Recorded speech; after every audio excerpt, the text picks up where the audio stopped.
우리가 예수님을 믿는다라고 할 때 뭘 믿는 건가 하면 크게 두 가지를 믿는 겁니다. 첫째는 예수님이 내 인생의 구주라는 걸 믿습니다.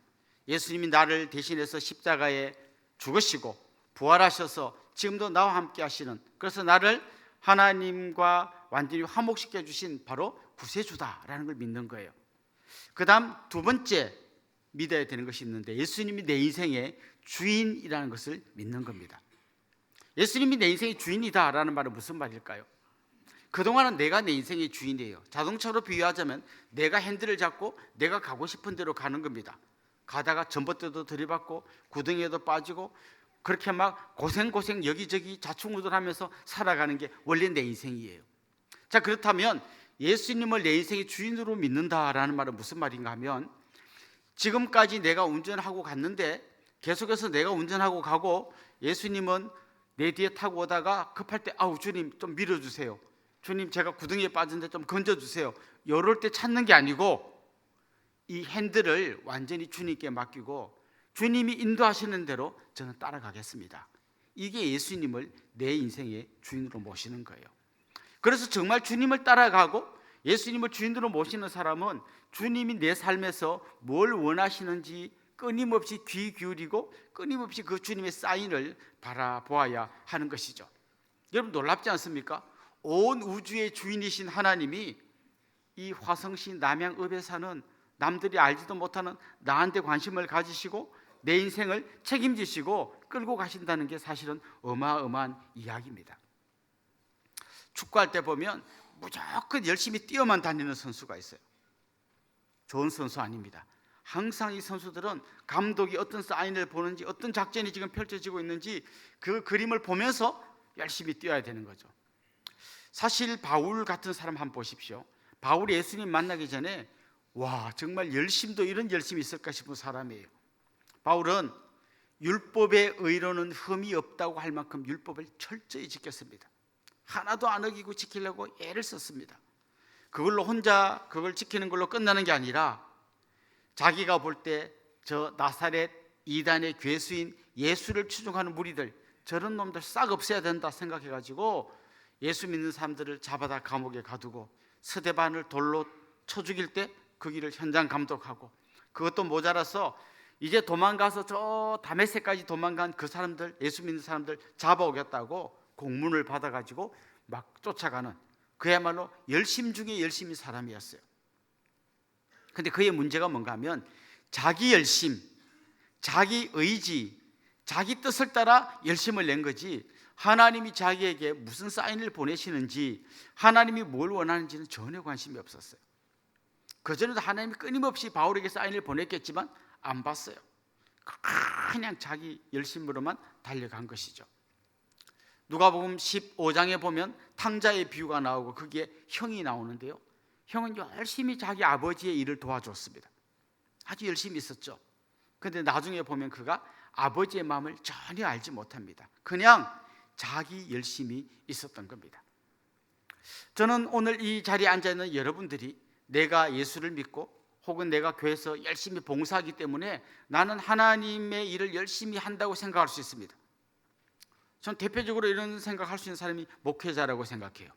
그냥 딴 일 안 하잖아요. 교회 일만 열심히 하잖아요. 그러다 보면 내가 열심히 하나님의 뜻을 따라간다고 생각합니다. 그러나 열심히 하지만 또 주님을 위해서 일하지만 주님을 위해서 일한다고 꼭 주님 뜻대로 일하는 건 아닐 수 있다는 거예요. 내가 열심히 주님 일 하면 할수록 주님이 정말 나에게 원하는 게 뭘까 끊임없이 주님과 교감해야 한다는 것입니다.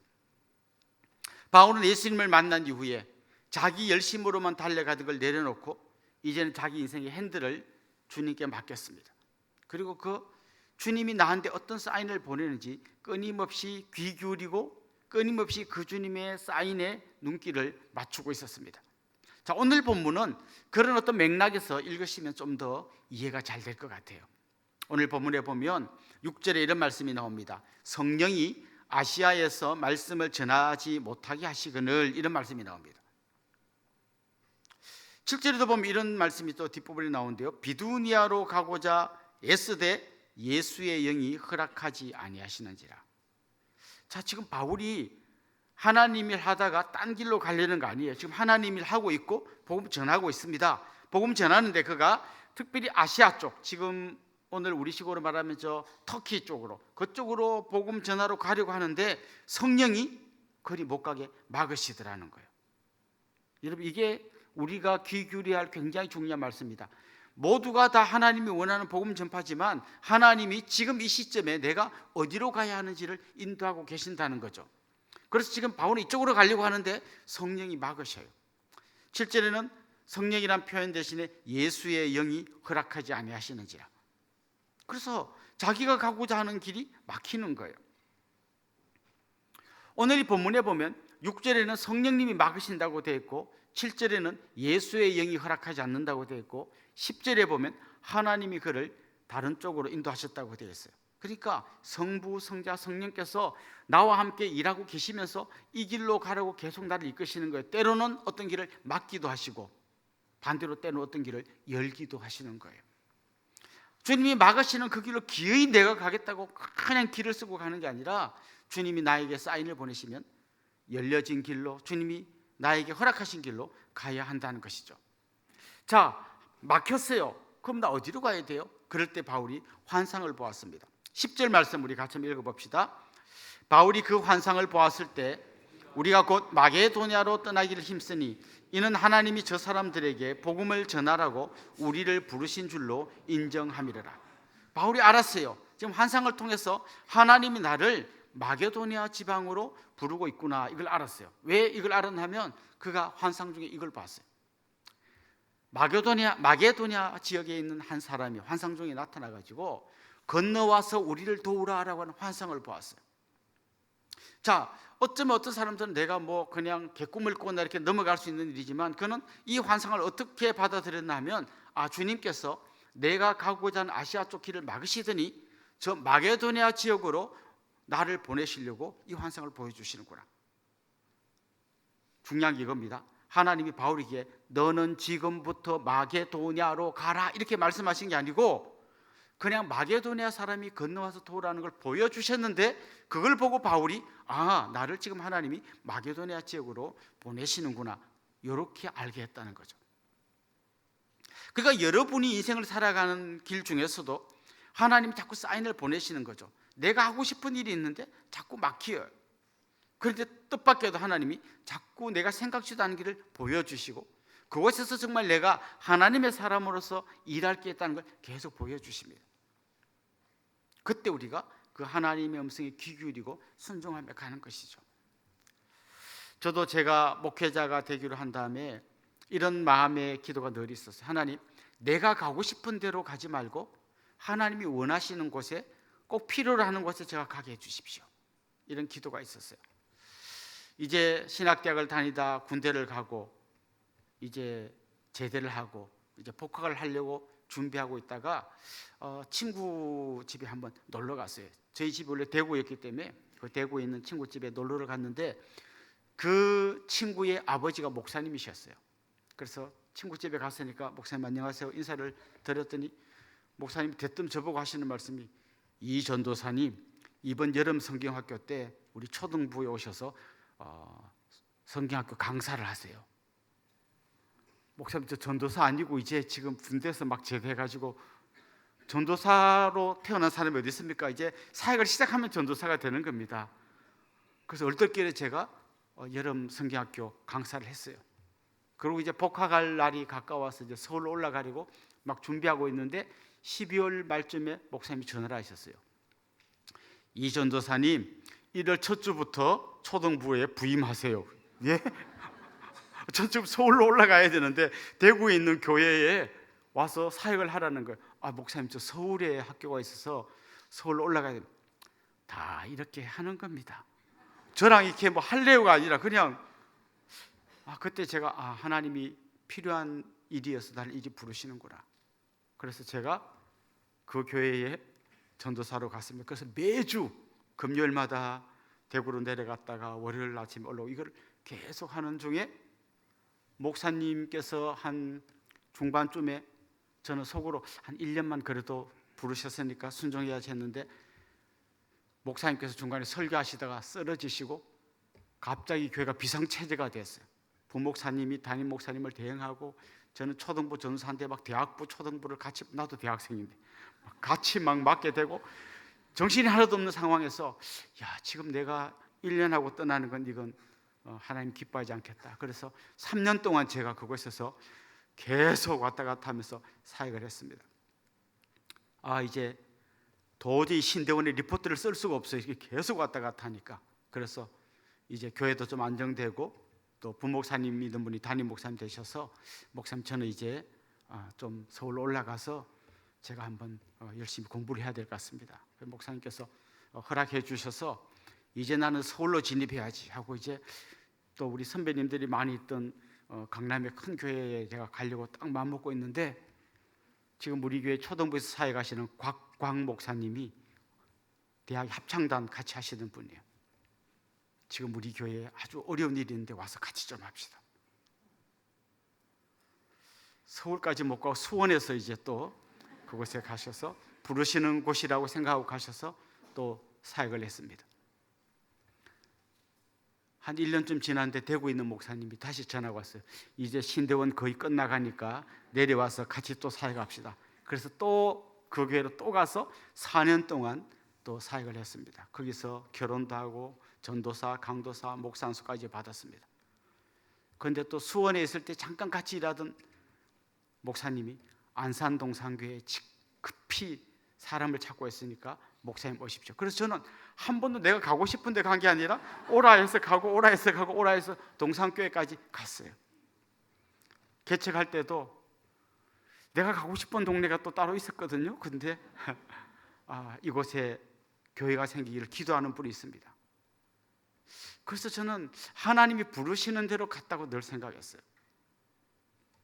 근데 항상 내가 가고 싶은 더 좋은 대가를 못 갔다는 좀 아쉬움이 좀 있었어요.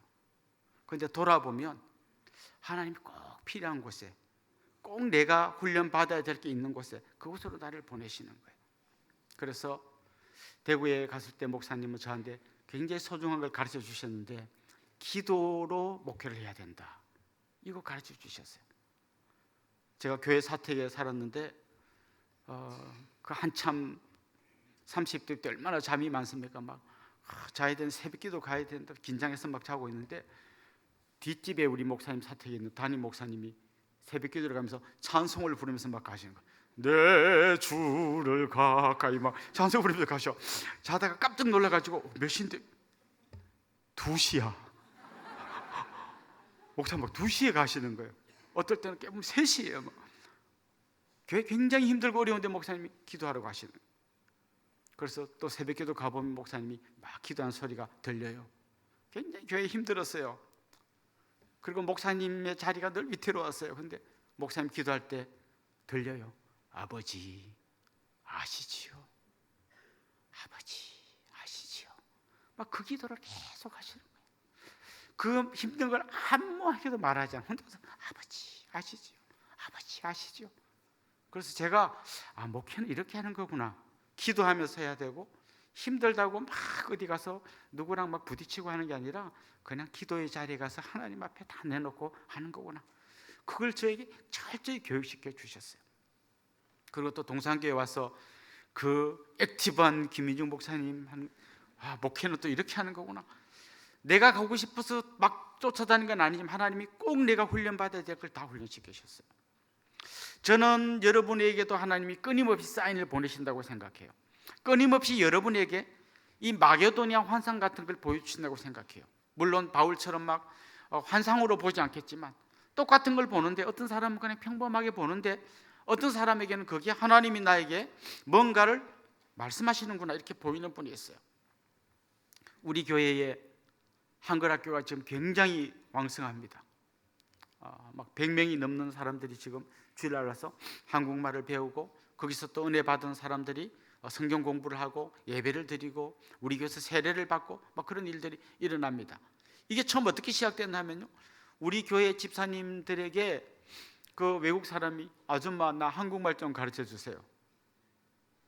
그래서 그 아줌마 집사님 자기가 무슨 대단한 한국말 강사의 실력은 없지만 한 가지 확실하잖아요. 자기는 원어민이잖아요.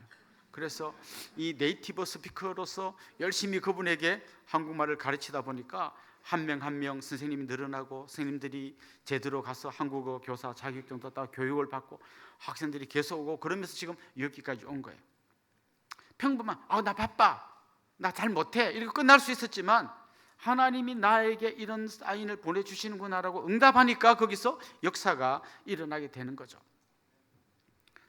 우리가 개척하기 전에 이 지역에 와서 지역 리서치를 했습니다. 여러 사람들을 만나보고 이 동네에 대해서 어떻게 생각합니까? 대부분 사람들은 빨리 떠나고 싶어요. 2년만 있다 갈 거예요.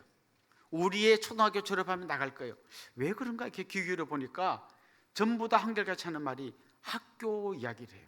초등학교 때까지는 어떻게든 여기 붙어 있지만 중학교 올라가면 우리 여기 있다가는 대학 못 갑니다. 무조건 밖에 나가야 됩니다. 그래서 우리 개척하면서 우리 기도 제목 중에 하나가 하나님 이곳에 정말 하나님의 말씀을 따라 아이들이 배우는 기독교 대안학교가 설립되게 해주십시오. 그런 꿈을 거기서 꾼 거예요. 어디서 그런 소리를 들었냐? 이 지역의 사람들의 이야기가 하나님께서 우리에게 주시는 음성으로 들려진 것이죠. 우리 교회를 지금 2년에 한 번씩 개척합니다. 어떤 목사님이 개척 나가는데 딴 사람들은 아유 저 목사님 고생하겠구나 이러고 보는데 막 가슴이 뛰는 분이 있어요. 나도 이 일에 동참해서 정말 하나님 나를 세우고 아무도 말하는데 혼자서 막 이거 하나님 주시는 감동이에요. 그래서 나가셔서, 사실 우리 교회에 있으면 다 갖추어져 있잖아요. 그런데 이 갖추어진 교회를 놔두고 맨 땅에 헤딩하는 교회, 더 많이 봉사해야 되고 더 많이 내가 헌신해야 되는 그곳에 가는 거예요. 지금 우리 신영태 목사님이 기도 중에 있습니다. 목사님 얼굴을 볼 때 왠지 자꾸 하나님의 부르심이 생각나는 분은 조영희 목사님에게 말씀하십시오. 저는 그렇게 일이 된다고 봐요. 또 그렇게 개척을 나가고 나니까 빈자리가 많이 보여요. 우리 순장님이 가시고 나니까 우리 다락방에 순장이 없어요. 다른 사람은 뭐 없으면 뭐 다락방 없애지 뭐 이러는데 막 그게 안타깝고 막 어떡하지 막 이런 마음을 주시는 분은 하나님 나한테 이런 마음을 주시는 거 보니까 나보고 하라는 거구나 이렇게 생각하시면 됩니다.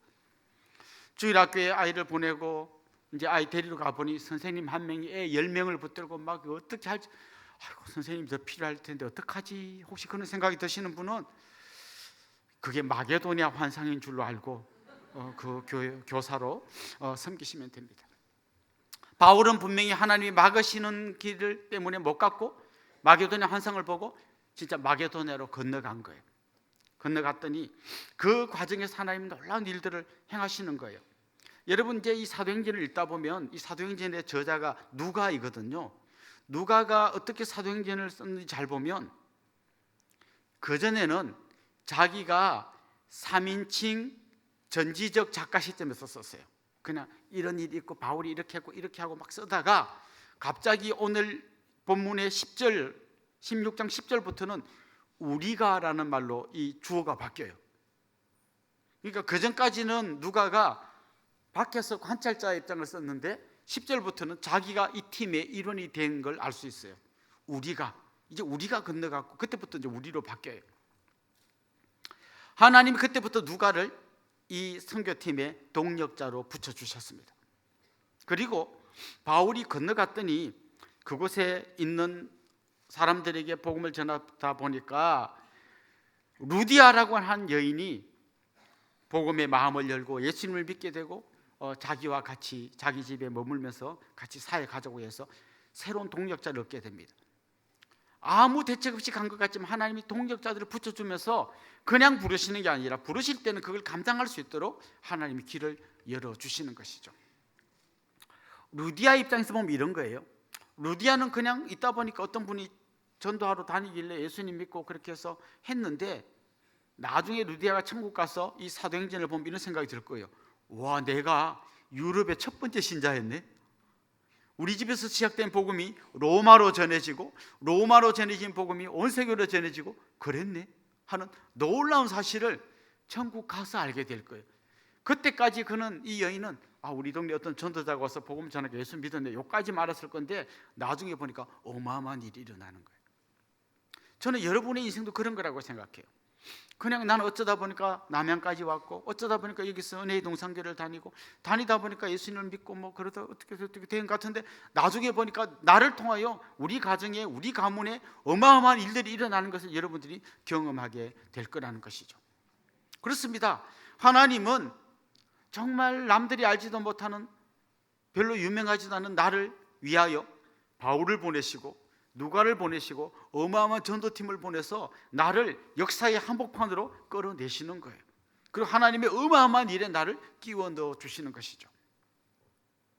지금 여러분의 인생 가운데 일어나는 일상적인 어떤 일은 그냥 평범한 일 같아 보이지만, 이게 나중에 보면 어마어마한 일일 수 있어요. 하나님 나라의 큰 획을 끊는 일일 수 있는 거예요. 예를 들면 룻이라는 여인이 있잖아요.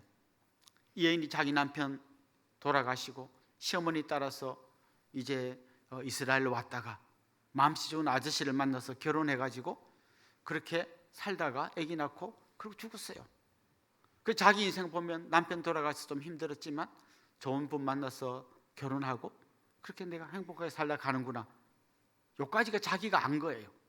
근데 나중에 우리 성경을 보면 이 룻이 낳은 자녀를 통해서 나중에 이게 예수님의 족보가 이어지지 않습니까? 자기는 이 정도까지 성경에 막 이 이름이 나오고 이렇게 어마어마한 역사의 한복판에 설 거라고는 상상도 못했어요. 그런데 하나님께서 그를 그렇게 이끌어 가시는 거예요. 그래서 여러분의 인생이 그냥 오늘 내가 일어나서 학교 가고 밥하고 애들 밥 해주고 뭐 회사에 가서 어떤 일하고 하는 게 평범한 일들 하고 있는 것처럼 보이지만, 여러분을 통해서 어마어마한 역사가 일어날 수 있다는 거죠. 우리 옆방에 살던 형아들이 장난처럼 저를 교회 데려간 게 제 인생에 이렇게 어마어마한 이야기를 만들어냈잖아요. 제가 목회자가 되고 안 믿던 우리 온 집안이 다 예수님 믿게 되는 어마어마한 이야기가, 우리 옆방에 그 자취하던 고3 대학교 1학년 형아들이 그냥 엄마의 엄마가 누군지 가르쳐 줄게 하고 나를 교회 데려간, 그냥 자기들이 볼 때는 진짜 별일이 아닌 거죠. 어느 정도 별일이 아닌가 하면 내가 찾고 찾아서 그 전도한 분을 연락처를 알아내서 막 감격해서 제가 바로 그 사람이었더니 자기는 기억이 안 난대요. 내가 기억이 또 안 날 별일 아닌 것 같은 일이지만 이걸 통해서 어마어마한 일이 하나님의 역사 속에 일어나고 있다는 거예요. 그럼 우리가 해야 될 일은 뭐냐? 하나님이 지금 이 현장에서 나한테 무슨 메시지를 주고 있는가? 감독이신 그분이 나에게 어떤 사인을 보내고 있는가? 그게 내가 민감하게 귀 기울여야 한다는 것이죠. 그때 하나님께서는 내가 상상치도 못하던 길로 나를 인도하시고 나를 역사의 한복판에 세우시고 나를 통해 하나님의 큰 일을 이루어 가실 겁니다.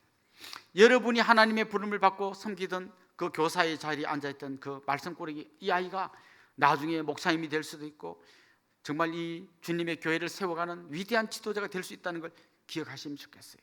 여러분 다락방에서 뺀질거리면서 겨우겨우 다락방 나오는 이 사람이 언젠가 미래에 순장님이 되고 권사님이 되고 장로님이 되는 그런 놀라운 역사가 일어날 수 있을 거예요. 하나님은 지금도 우리에게 계속해서 사인을 보내고 있습니다. 지금도 우리에게 성령님께서 우리 마음속에서 말씀하고 계십니다. 예수님이 이렇게 말씀하셨어요. 내 양은 내 음성을 듣고 나를 따라온다.